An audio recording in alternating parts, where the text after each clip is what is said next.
나았다, 완치됐다 이런 느낌을 잘 못 받는 것 같은데 그 이유가 있나요?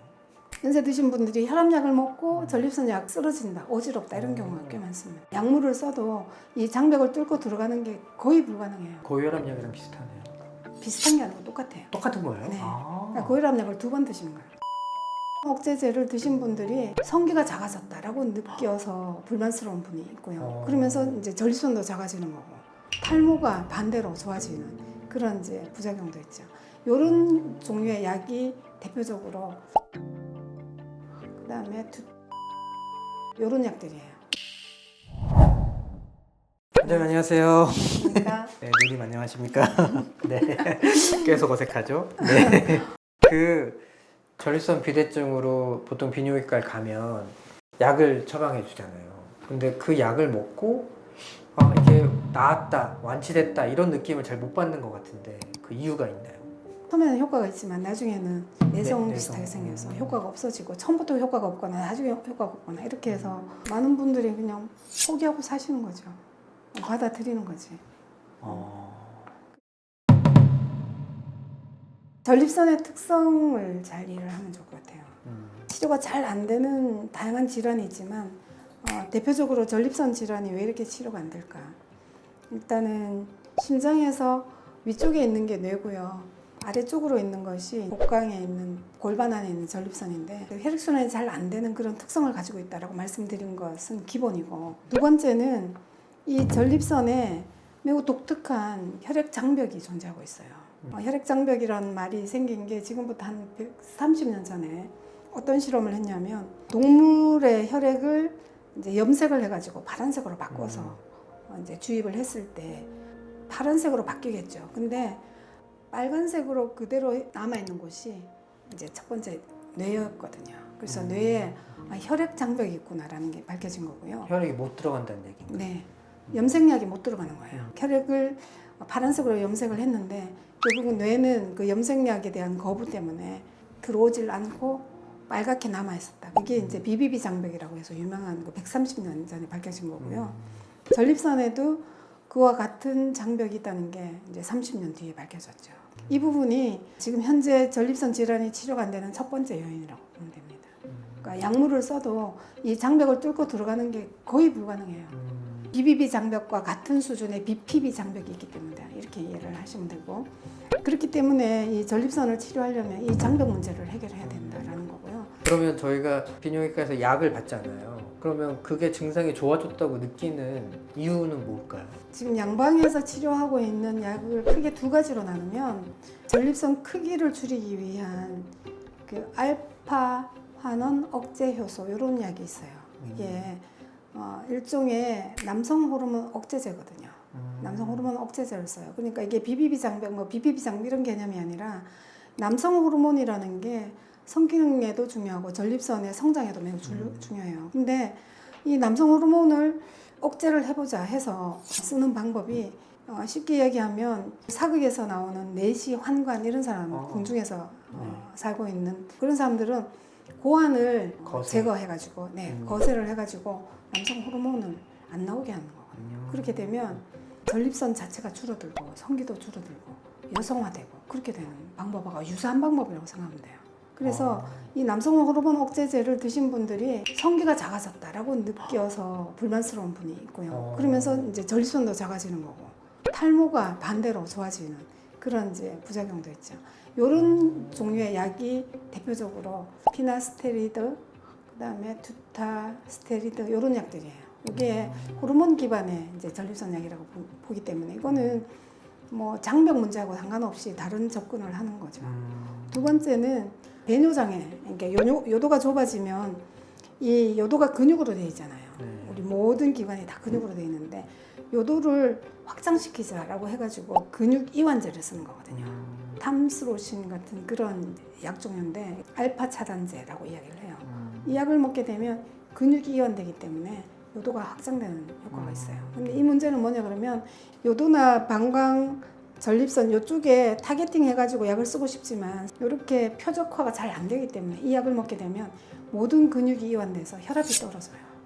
그래서 이 약이 혈압약하고 똑같은 약이라고 보시면 돼요. 그래서 연세 드신 분들이 혈압약을 먹고 전립선 약 알파 차단제를 드시면 혈압이 더 떨어져요. 그래서 저혈압으로 빠져가지고 그래서 낮에 이렇게 쓰러진다, 어지럽다 이런 경우가 꽤 많습니다. 고혈압약이랑 비슷하네요. 비슷한 게 아니고 똑같아요. 똑같은 거예요? 네. 아. 그러니까 고혈압약을 2번 드시는 거예요. 똑같죠. 그래서 밤에 잠자기 전에 드세요라고 이야기를 하는 거예요. 어지럽거나 쓰러지는 문제를 예방하기 위해서. 너무 무서운 거 아닌가요? 네, 그래서 사실은 이 약을 드신 분들이 효과가 있더라도 불만이고, 근데 이 약이 실제로 그렇게 효과가 있는 경우도 없고 하니까 이 2가지 약이 대표적인 거거든요. 그리고 3번째 약은 성욕이 떨어진다, 아니면 성기능이 떨어진다 이런 문제가 있으니까 나중에 비아그라 시알리스를 또 처방해가지고 이게 3종 세트가 기본적인 처방으로 많이 쓰여요. 그래서 비아그라 같은 성분도 쓰는 거예요? 네. 이제 비아그라 다음 단계 약이 시알리스거든요. 시알리스가 발기를 회복해주지만 야간뇨나 빈뇨를 다소 개선해준다라고 하는 일부 효과가 있다. 그 성분이 있어요. 그래서 이제 남성 호르몬 억제제, 2번째 알파 차단제, 혈관 이완제, 3번째 시알리스 계통의 성기능 개선제 이렇게 해서 이 약이 거의 세트로 쓰인다고 보시면 돼요. 그리고 가끔 과민증을 없애기 위해서, 방광이 제가 과민해진다고 말씀드렸잖아요. 그 과민증을 없애기 위해서 무스카린 계통의 약 이렇게 해서 뭐 크게 보면 4가지 정도 약을 거의 다 반복해서 쓰고 있다고 보시면 돼요. 포기하고 있다가 혹시나 해서 이제 한 방으로 치료해볼까, 그래서 이제 오시는 분들이 많으시거든요. 전립선 양약에 대해서도 많이 지금 아시잖아요. 이런 걸 해결하기 위한 고민을 언제부터 시작하신 건가요? 저는 이제 개인적으로는 그 한의사라는 직업이 한 35년 되는 것 같아요.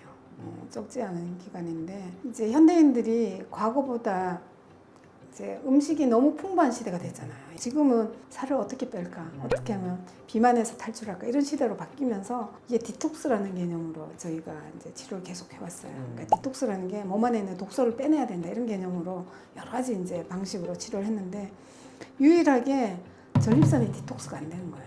그러니까 다른 증상들은 계속 좋아지는데 전립선 증상은 거의 반응이 없어요. 그러다가 우연하게 전립선에 디톡스가 되는 장벽을 뚫고 들어가는 천연 한약제가 있어요. 이 약을 복용하면서 이 복강 내에 자궁, 난소, 전립선, 요도 이쪽이 청소되는 거를 나중에 이게 전반적인 디톡스 중에서 전립선 복강 디톡스가 안 되는데 디톡스가 되는구나라는 거를 알게 된 게 최근 한 10년이거든요. 그러면서 전립선도 이렇게 치료를 하면 되겠구나 하면서 전립선 디톡스로 넘어왔다 이렇게 보시면 될 것 같아요. 초창기에는 난소암이라든가 자궁암이라든가 이런 쪽으로 치료를 많이 해서 여성 환자분을 많이 봤고요. 어떤 계기에 남성분 환자를 보게 되면서 이게 전립선에도 효과가 있구나 이렇게 하면서 오히려 지금 이제 남성 환자분들을 주로 보는 그런 형태로 바뀌었는데 어떻게 보면 좀 우연한 기회에 이제 전립선을 굉장히 좀 열심히 공부하게 된 그런 계기가 된 거죠. 그러면 남자 전립선에도 효과가 있구나라고 생각되는 첫 사례가 있으실 거잖아요. 네. 그분이 생각이 나시나요? 지난번에 왔던 그분. 그분이 처음이셨던 거예요? 제가 사실은 이게 이제 전립선에 치료 효과가 있다는 거를 환자를 통해서 알기 전에 어떤 분이 저한테 그 소개를 했어요. 이분은 이제 한의사가 아니시고 이 약이 독특한 청소 치료법이기 때문에 소변으로 찌꺼기가 빠져나오거나 당연히 이런 독특한 그게 있는데 그걸 이제 자궁적으로 치료를 하고 있었는데 이분이 저하고 이야기를 하면서 뭐라고는 이야기는 안 하고요. 이런 증상이 나타난다고 하면서 설명하는 게 보니까 제가 과거에 썼던 그 자궁 난소 치료했던 그 약물인 거예요. 그래서 제가 그때 이렇게 좀 반짝 이렇게 이제 인사이트가 돼가지고 충분히 그럴 만하다 해서 제가 남자 환자분들한테 적극적으로 이제 쓰기 시작했는 게 한 10년 전이죠. 그때 오셨던 분이에요, 그분이. 굉장히 기억이 많이 남고요. 지금 이제 서울로 여기 와서 전체적으로 거의 90몇 프로를 다 전립선 환자만 보는 그런 형태로 바뀌게 된 거죠. 어떻게 보면은 우연히 발견? 예, 그렇게 볼 수 있죠. 여성 질환에서 남성 질환으로 오게 된 거는 이제 그분의 이제 조언과 실질 적용 이렇게 됐는데 제가 의도한 게 아니니까 우연한 발견이라고 볼 수가 있겠네요. 전립선도 디톡스가 된다는 건데 네. 이게 어떤 원리라고 쉽게 좀 얘기해 주신다면.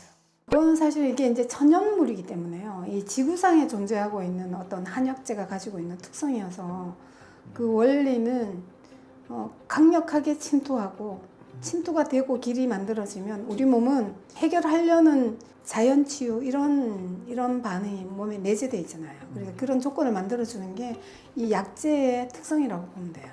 그래서 골반강 안에 혈액순환을 잘 시키고 그다음에 청소를 해서 환경을 개선하고 하게 되면 당연히 이 가족 전체가 같이 건강해지니까 배뇨 증상, 성기능 관련 증상 같이 회복될 수밖에 없는 거죠.